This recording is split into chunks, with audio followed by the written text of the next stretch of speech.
Hello viewers, আজ আমি তোমাদের ফোর্থ সাব ইন্সপেক্টরের 15 নম্বর জিকে ক্লাস শুরু করছি। এই সমস্ত কোশ্চেনগুলো বিগত কয়েক বছর ধরে বিভিন্ন এক্সামে এসেছে এবং সামনে যে সমস্ত এক্সামগুলো রয়েছে সেই এক্সামের জন্য খুবই ইম্পর্টেন্ট। তাহলে চলো শুরু করা যাক আজকের প্রথম কোশ্চেন।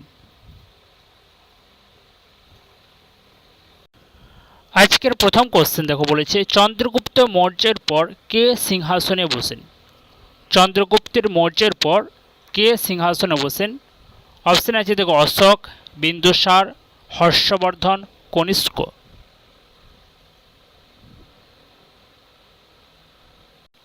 তাহলে চন্দ্রগুপ্ত মৌর্যের পর সিংহাসনে বসেছিলেন বিন্দুসার। অপশন বি হচ্ছে সঠিক অ্যান্সার, বিন্দুসার। চন্দ্রগুপ্ত মৌর্য ছিলেন মগধে মৌর্য বংশের প্রতিষ্ঠাতা। 324 খ্রিস্টাব্দে খ্রিস্টপূর্বাব্দে 324 খ্রিস্টপূর্বাব্দে মগধে মৌর্য বংশ প্রতিষ্ঠা করেছিলেন চন্দ্রগুপ্ত মৌর্য এবং তারপর সিংহাসনে বসেছিলেন বিন্দুসার। সম্রাট অশোক ছিলেন মৌর্য বংশের শ্রেষ্ঠ শাসক। মৌর্য বংশের শ্রেষ্ঠ শাসক ছিলেন সম্রাট অশোক এবং মৌর্য বংশের তৃতীয় শাসক ছিলেন সম্রাট অশোক। সম্রাট অশোকের সময় তৃতীয় বৌদ্ধ সঙ্গীত বা তৃতীয় বৌদ্ধ সম্মেলন আয়োজন হয়েছিল পাটলিপুত্রে। তৃতীয় বৌদ্ধ সম্মেলন, এটা মনে রাখবে, এটা খুব ইম্পর্টেন্ট যে তৃতীয় বৌদ্ধ সম্মেলন হয়েছিল কার সময়ে? সম্রাট অশোকের সময়। আর কনিষ্কের সময় হয়েছিল চতুর্থ বৌদ্ধ সঙ্গীত বা চতুর্থ বৌদ্ধ সম্মেলন কনিষ্কের সময়। এটা হয়েছিল কাশ্মীর মতান্তরে জলন্ধরে হয়েছিল। তৃতীয় বৌদ্ধ সম্মেলন হয়েছিল অশোকের আমলে আর চতুর্থ বৌদ্ধ সম্মেলন হয়েছিল কনিষ্কের আমলে।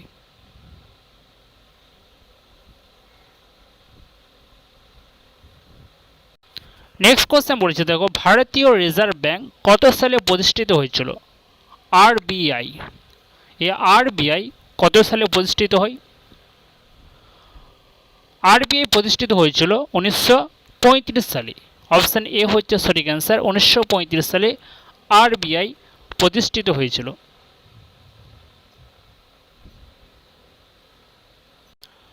তাহলে আরবিআই প্রতিষ্ঠিত হয় 1935 সালে 1 এপ্রিল।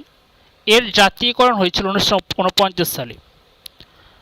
আরবিআই প্রথম গভর্নর হচ্ছেন ওসবর্ন স্মিথ আর প্রথম ভারতীয় গভর্নর সিডি দেশমুখ। বর্তমান গভর্নর হচ্ছেন শক্তিকান্ত দাস।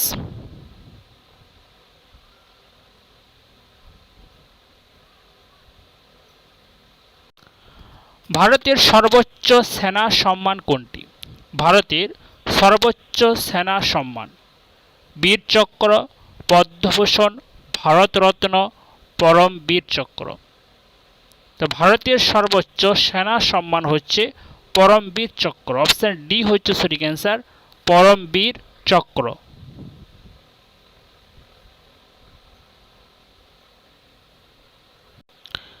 জাপানের পার্লামেন্টকে কি বলা হয়? জাপানের পার্লামেন্টকে কি বলা হয়? কোরাল, কংগ্রেস, সোরা, রাইট। জাপানের পার্লামেন্ট, তো জাপানের পার্লামেন্টকে বলা হচ্ছে ডায়েট। অপশন ডি হচ্ছে সঠিক অ্যান্সার।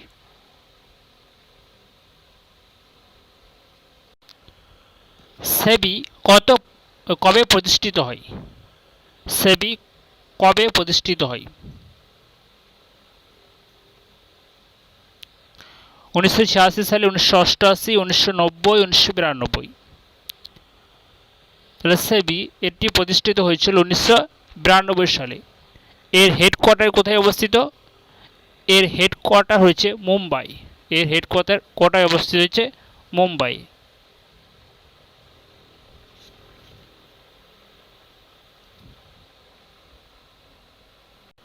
মুদ্রা রাক্ষস গ্রন্থটি কার লেখা?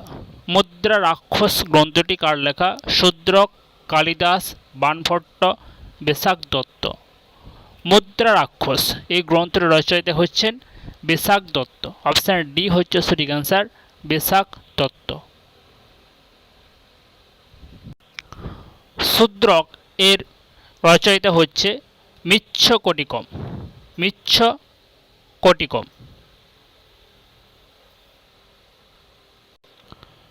কালিদাসের গ্রন্থগুলো হচ্ছে যেমন অভিজ্ঞান, শকুন্তলম, মেঘদূতম, এগুলো হচ্ছে কালিদাসের রচনা। অভিজ্ঞান, শকুন্তলম, মেঘদূতম। শূদ্রক হচ্ছে মিচ্ছকটিকম। বাণভট্ট, বাণভট্টের রচনা কোনগুলো আছে? বাণভট্ট কাদম্বরী, এই কাদম্বরী গ্রন্থের রচয়িতা হচ্ছে বাণভট্ট। কাদম্বরী।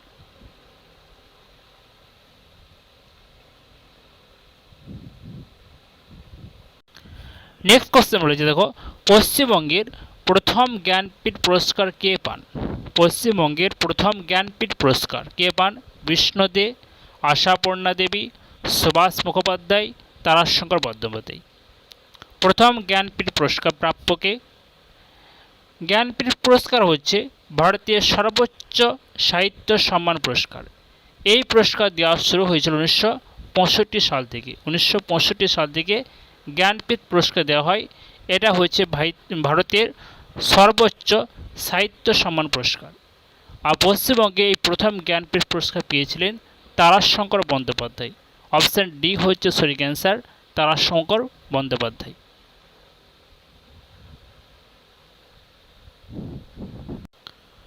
দিলওয়ারা মন্দির কোন রাজ্যে অবস্থিত? দিলওয়ারা মন্দির কোন রাজ্যে অবস্থিত? রাজস্থান, উত্তরপ্রদেশ, পাঞ্জাব, মেঘালয়। দিলওয়ারা মন্দির এটি অবস্থিত হচ্ছে রাজস্থানে। অপশান এ হচ্ছে সঠিক অ্যান্সার, রাজস্থান।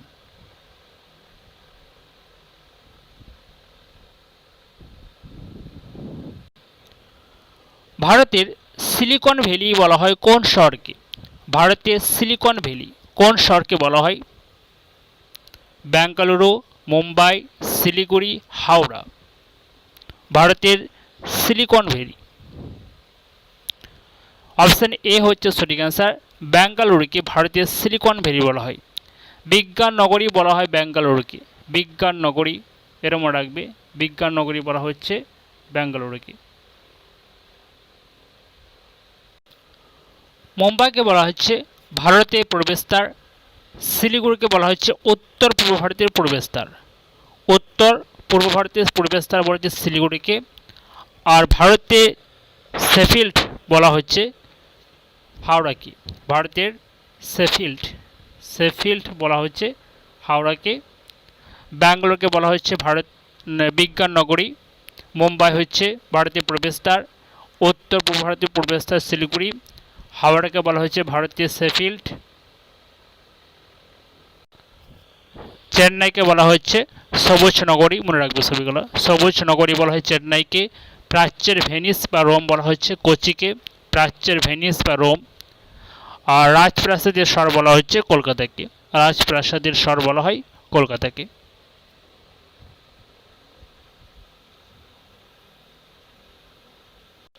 হিকত কোন রাজ্যের একটি লোক নৃত্যের নাম? হিকত কোন রাজ্যের একটি লোক নৃত্যের নাম? হিমাচল প্রদেশ, জম্মু অ্যান্ড কাশ্মীর, হরিয়ানা, গুজরাট। তাহলে হিকত হচ্ছে হিমাচল প্রদেশের লোকনৃত্য। অপশান এ হচ্ছে সঠিক অ্যান্সার, হিমাচল প্রদেশ।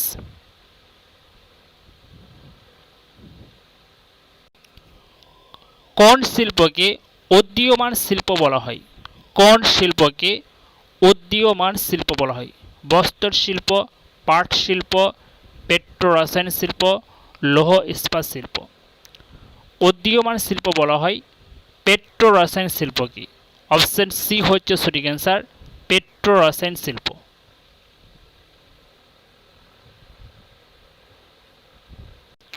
স্বরাজ আমার জন্মগত অধিকার কে বলেছেন?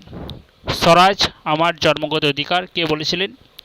বাল গঙ্গাধর তিলক, বল্লভভাই প্যাটেল, মহাত্মা গান্ধী, সুভাষচন্দ্র বসু। স্বরাজ আমার জন্মগত অধিকার এই কথা বলেছিলেন তিলক। অপশান এ হচ্ছে সঠিক অ্যান্সার, তিলক।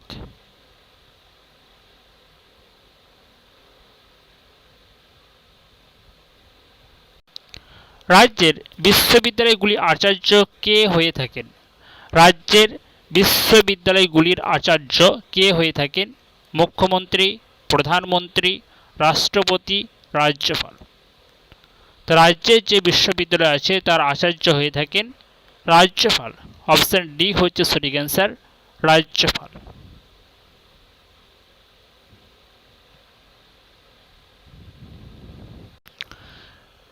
নিম্নের কোনটি হলো ভারতের বৃহত্তম নদী পরিকল্পনা? ভারতের বৃহত্তম নদী পরিকল্পনা?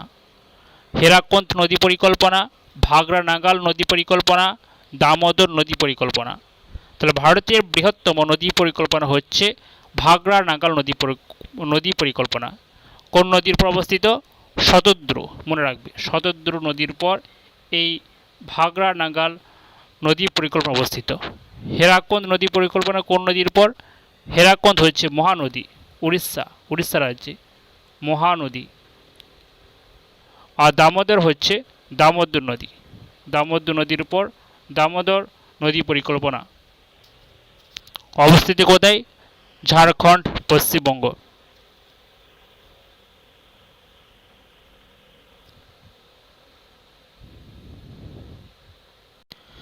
ভারতের নায়াগ্রা জলপ্রপাত বলা হয়, ভারতের নায়াগ্রা জলপ্রপাত বলা হয় চিত্রকূট জলপ্রপাতকে, কুঞ্চিকল, ধোঁয়াধার জলপ্রপাতকে। ভারতের নায়াগ্রা জলপ্রপাত বলা হয় চিত্রকূট জলপ্রপাতকে। অপশন এ হচ্ছে সঠিক অ্যান্সার, চিত্রকূট জলপ্রপাত।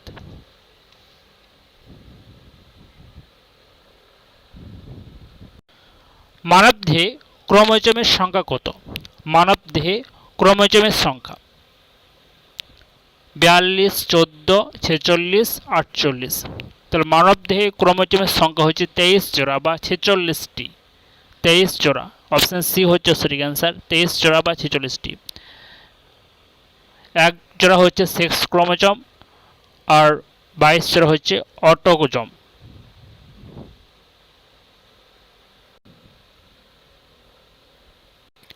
বৈদ্যুতিক বাল্বের ফিলামেন্টে কি ধাতু দিয়ে তৈরি? বৈদ্যুতিক বাল্বের ফিলামেন্ট কি ধাতু দিয়ে তৈরি? নাইক্রোম, ট্যাংস্টেন, তামা, রূপা। বৈদ্যুতিক বাল্বের ফিলামেন্ট এটা ট্যাংস্টেন দিয়ে তৈরি।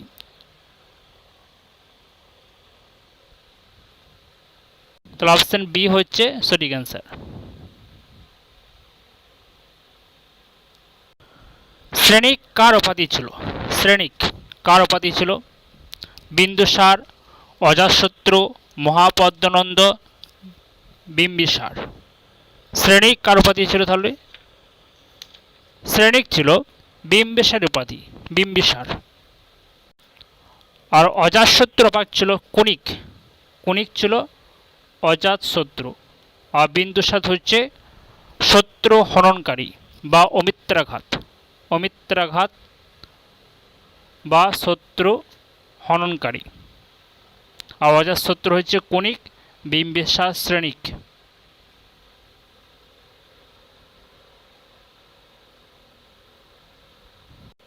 হিমোগ্লোবিনের মুখ্য উপাদান কি?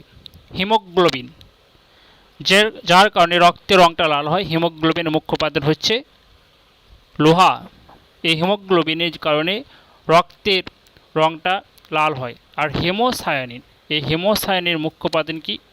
হিমোসায়ানিন চিংড়ির ঘটিত রক্ত, যেগুলো চিংড়ির দেহে পাওয়া যায় হিমোসায়ানিন, এটা হচ্ছে তাম্র ঘটিত রক্ত, তামা, তাম্র ঘটিত রক্ত, এদের মুখ্য উপাদান হচ্ছে তামা।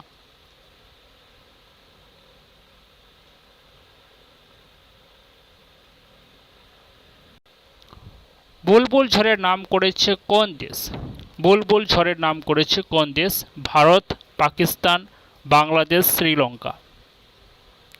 বুলবুল ঝড়ের নাম করেছে পাকিস্তান। অপশন বি হচ্ছে সঠিক অ্যান্সার, পাকিস্তান।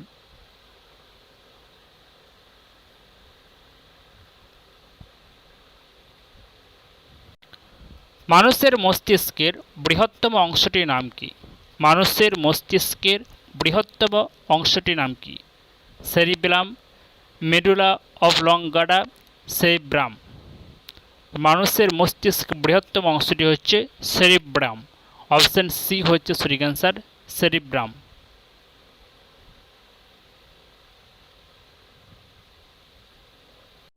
দ্বৈত শাসন ব্যবস্থার প্রবক্তা কে? দ্বৈত শাসন ব্যবস্থার প্রবর্তক Lord Cornwallis, Lord Clive, Warren Hastings, Lord Wellesley.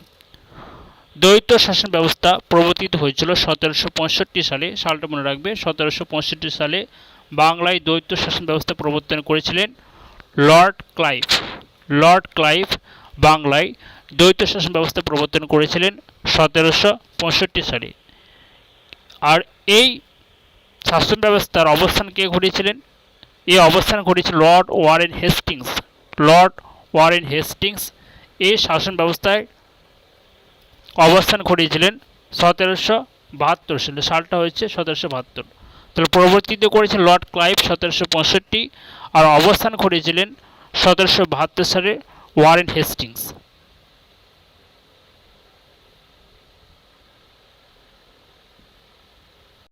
আর লর্ড কর্নওয়ালিস 1793 খ্রিস্টাব্দে চিরস্থায়ী বন্দোবস্ত প্রবর্তন করেছিলেন। সালটা মনে রাখো, 1793 সালে লর্ড কর্নওয়ালিস চিরস্থায়ী বন্দোবস্ত প্রবর্তন করেছিলেন, এবং এই সময় তিনি 1793 সালে কর্নওয়ালিস কোডও প্রবর্তন করেছিলেন, কর্নওয়ালিস কোড। আর লর্ড ওয়েলেসলি অধীনতামূলক মিত্রনীতি প্রবর্তন করেছিলেন, অধীনতামূলক মিত্রতা নীতি। আর এই নীতিতে হায়দ্রাবাদের নিজাম প্রথম মিত্রতাতে স্বাক্ষর করেছিলেন 1798 সালে। লর্ড ওয়েলেসলি অধীনতামূলক মিত্রতা নীতি প্রবর্তন করেছিলেন, এবং 1798 খ্রিস্টাব্দে হায়দ্রাবাদের নিজাম প্রথম অধীনতামূলক মিত্রতা নীতিতে স্বাক্ষর করেন।